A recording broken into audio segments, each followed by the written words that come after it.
दो त्योहार ऐसे हैं जैसे संपूर्ण भारत देश एकता के साथ मनाता है। एक 15 अगस्त और एक 26 जनवरी। 26 जनवरी गणतंत्र दिवस के रूप में आपके बीच में आ रहा है। सारा धर्म एक होकर के राष्ट्रगान करेगा। सारे धर्म के लोग भारत माता के गुण गाएंगे और इस समय ज्योतिष के हिसाब से मैं आपके बीच में 26 जनवरी कैसा रहेगा, भाषण के माध्यम से क्या होगा, यह आप देखिए। 26 जनवरी को माह के कृष्ण द्वादशी है,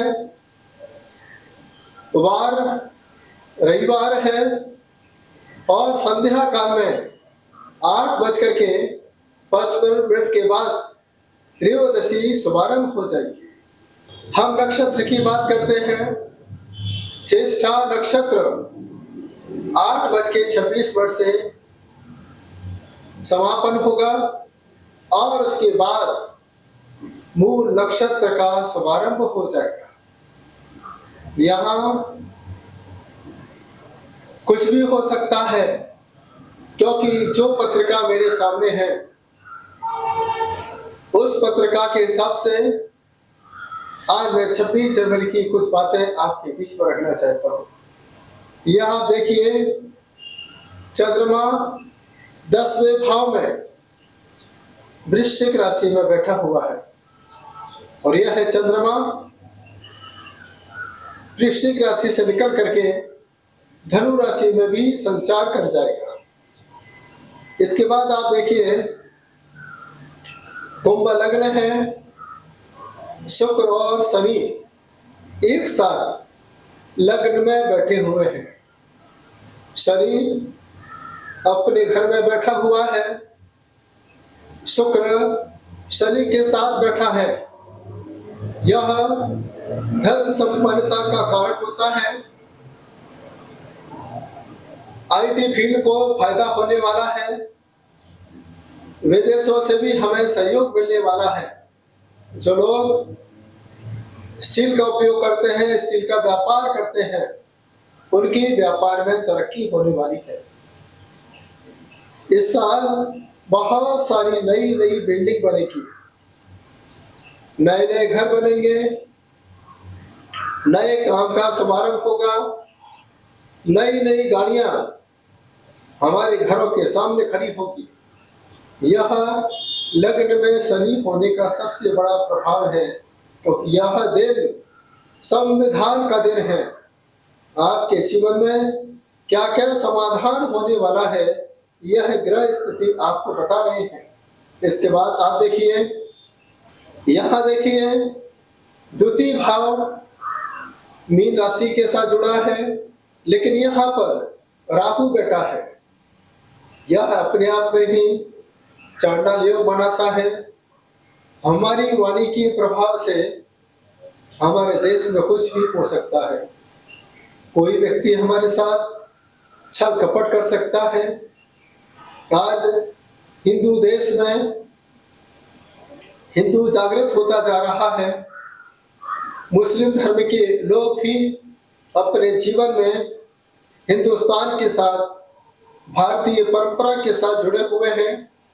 यह राहु का एक ऐसा प्रभाव रहेगा, इस राहु के प्रभाव से कुछ अच्छे काम भी हो सकते हैं, कुछ काम हमारे लिए बुरे भी हमारे सामने हो सकते हैं।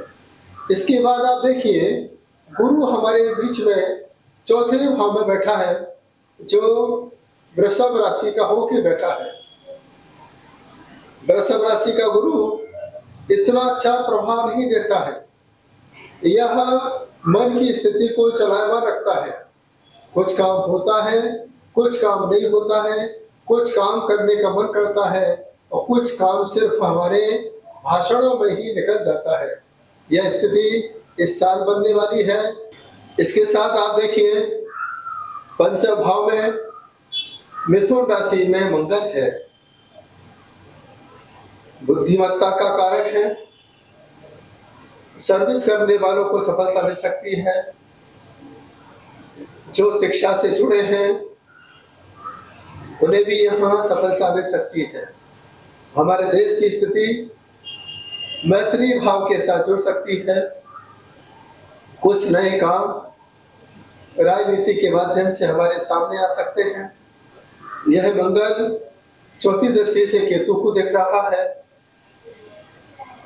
शोध का कारक है। कुछ नई चीजें भारत देश के माध्यम से दुनिया के सामने प्रस्तुत की जाएगी। इसके बाद आप देखिए केतु 8वें भाव में बैठा है, कन्या राशि में बैठा हुआ है। यह केतु का समय चल रहा है, क्योंकि हम 25 में आ चुके हैं। 2 और 5 मिलाते हैं तो नंबर 7 हो जाता है। 7 नंबर को केतु का नंबर माना जाता है। इस समय केतु 8वें घर में बैठा हुआ है। यह मानसिक तनाव का कारण बन सकता है, एंजाइटी का कारण बन सकता है, चिड़चिड़ापन बढ़ा सकता है। इसके बाद आप देखिए यह है चंद्रमा वृश्चिक राशि में बैठे हुए हैं। हमारे देश के प्रधानमंत्री की राशि भी वृश्चिक राशि है। विदेश यात्राएं ज्यादा से ज्यादा होती रहेंगी। विदेशों से एक बहुत अच्छा लाभ प्राप्त हो सकता है, क्योंकि 12वें घर में सूर्य बुध मकर राशि में बैठा हुआ है। यह अपने आप में ही उदादित्य योग बनाता है, राजयोग बना रहा है। इससे साबित होता है कि हमारे देश को विदेशों से सफलता मिलने वाली है। विदेशी लोग भारत की नीति से प्रभावित होंगे, भारत के विचारों के प्रति आदान प्रदान करेंगे। यह भारत देश अपने आप में ही एक मजबूत स्थिति पैदा करने वाला है। जब से हमारे देश में लोगों के अंदर कार्य करने की इच्छा पैदा हुई, देश के प्रति कुछ अच्छे काम करने के भाव पैदा हुए, तब से हमारे देश में तरक्की ही तरक्की दिन प्रतिदिन होती जा रही है। यह 76वां गणतंत्र दिवस है। 7 और 6 मिलाइए तो यहाँ पर नंबर हो जाता है 13 नंबर है, और इसका भी टोटल करते हैं तो नंबर हो जाता है 4। चारों तरफ से हमारे देश को लाभ ही लाभ मिलने वाला है। लेकिन याद रखना, यह ग्रहों की स्थिति हमारे देश में कोई बीमारी भी ला सकती है। इन ग्रहों की स्थिति से ऐसा लगता है कि हमारे देश में कोई नेगेटिव शक्तियां हावी हो सकती हैं। हमारे देश में जो अच्छा काम कर रहे हैं लोग उसको नीचा दिखाने का प्रयास करेंगे। इस समय प्रयागराज में महाकुंभ चल रहा है, सफलता की ओर अग्रसर हो रहा है। सभी लोग हिंदू परंपरा के तन्मयता के साथ वहां पर डुबकी लगा रहे हैं, माघ का स्नान कर रहे हैं। देश और विदेश से लोग भी यहाँ पर आकर के उस गंगा जमुना सरस्वती के संगम को देख रहे हैं। यह भी अपने देश के लिए बहुत प्रभावशाली समय है, क्योंकि हमारे देश को ही गुरु देश माना जाता है। हमारे देश में ही गुरु की महिमा का बखान किया जाता है। इसलिए गुरु प्रधान देश पर सारी दुनिया की निगाहें होती हैं। इस समय और ज्यादा हो रही है, और ज्यादा प्रभाव देखा जा रहा है। 26 जनवरी को जब हमारे देश के नेता दिल्ली के लाल किले पर भाषण देंगे, वहां पर आप देखिए सबसे ज्यादा महाकुंभ की चर्चा होगी। जो विदेश से आए हैं उनकी चर्चा होगी। जिस सफलता के साथ 144 साल के बाद जो महाकुंभ हो रहा है, यह हमारे देश के लिए वरदान साबित हो सकता है। इसके साथ साथ इस साल सबसे ज्यादा लोग तीर्थ यात्राएं करेंगे। भगवत भक्ति करेंगे। इसके साथ साथ यात्री बनकर के लोग धार्मिक यात्राओं की ओर गमन करेंगे। यह हमारे देश के लिए यह तिथि, यह कुंडली सबसे ज्यादा प्रभावशाली मानी जा रही है। इससे साबित हो रहा है यह मंगल का साल है। टोटल मिलाते हैं तो टोटल मंगल का 9 हो जाता है। यह मंगल का साल है, अखंडता का साल है, देश की अखंडता की पहचान का साल है। और हमारे देश में यह अखंडता हमें 26 जनवरी और 15 अगस्त पर देखने को मिला करती है। यहाँ पर सब भूल जाते हैं कि मैं हिंदू हूँ, मैं मुस्लिम हूँ, मैं सिख हूँ, या मैं ईसाई हूँ, मैं जैन हूँ। सब भूल करके एकमात्र तिरंगा झंडा के सामने खड़े होकर राष्ट्रगान करते हैं। तो यह 26 जनवरी आपके लिए खुशखबरी लेके आने वाली है, आपके लिए अच्छा संदेश लेकर के आने वाली है।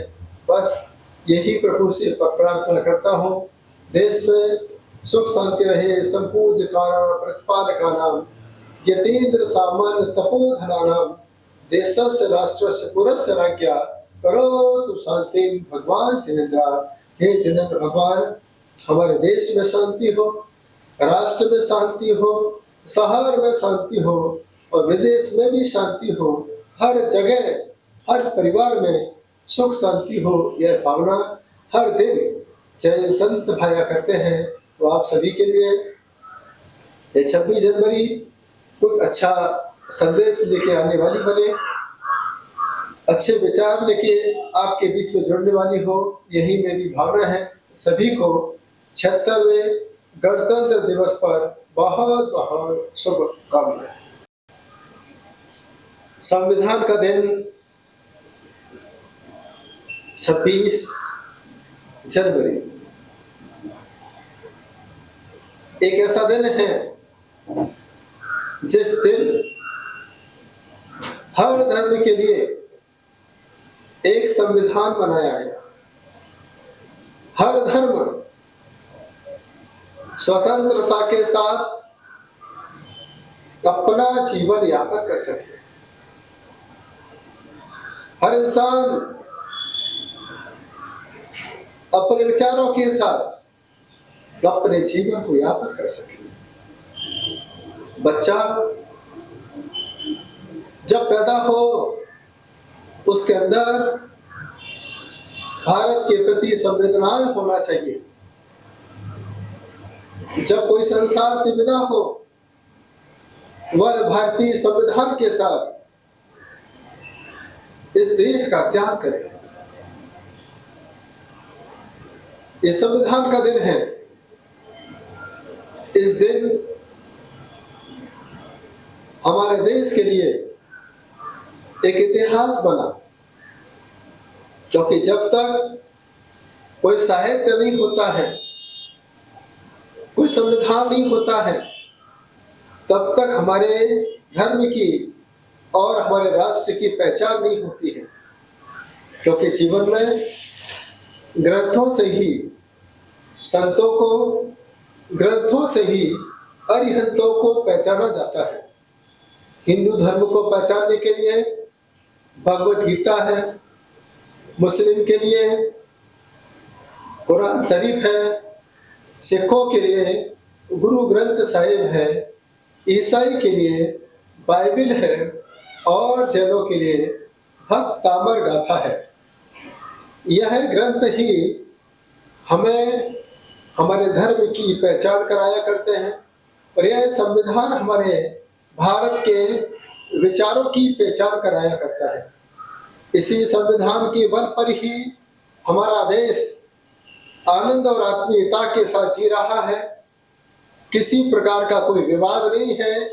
इस देश में हिंदू भी शान से जी सकता है, मुस्लिम भी अपना जीवन यापन कर सकता है, सिख ईसाई भी अपने जीवन को जी सकते हैं और जैन धर्म के हर श्रद्धालु तीर्थ यात्रा, भगवान भक्ति, व्रत, उपवास, संलेखना, समाधि आत्मीयता के साथ कर सकते हैं। यह देश के संविधान की सबसे बड़ी सकारात्मक सोच का प्रभाव हुआ करता है। आज के दिन सारे बच्चे स्कूलों में खड़े होकर राष्ट्रगान करते हैं।